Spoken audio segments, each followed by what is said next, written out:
Ano to bro? Ah. Sa itong nagligad lang yung asawa nag-abroad to?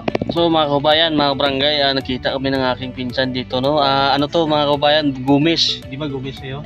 Kasi yung ano ko, yung bilas ko, Gumis din apelido. Bilas ko doon, pastor sa Pentecostal dito. Sa din. Sa Surigao del Sur. Kasi galing ako ng Mindanao. Ito mga kabayan, nag-vlog kasi ako eh. Na vlogger daw ka mo sa mga nidyo ko natanggap na.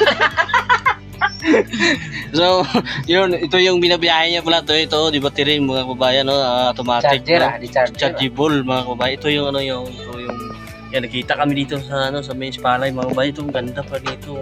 Magkano yung cash nito? Ano ka cash? 23. 23 ang cash? Kung mga iban, mayroon nang kita mong Ganda mo kayo. semi-scooter.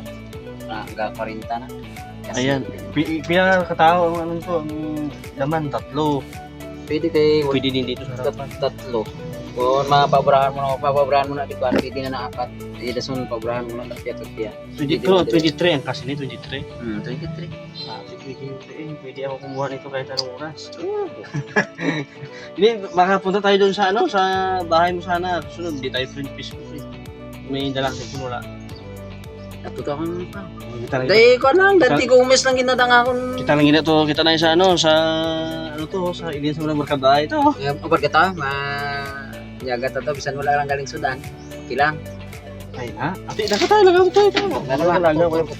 So yun mga bayan, sama muna ako sa kanya, no?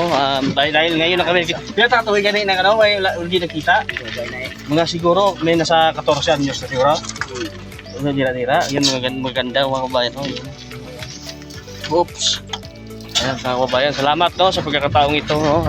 Nandito kami ngayon. Nandito ako. Kita kami sa palay, matagal kami hindi nakita, barkadahay kami sa una, magkaibigan. Ako ba sa ano yung blabayo, pati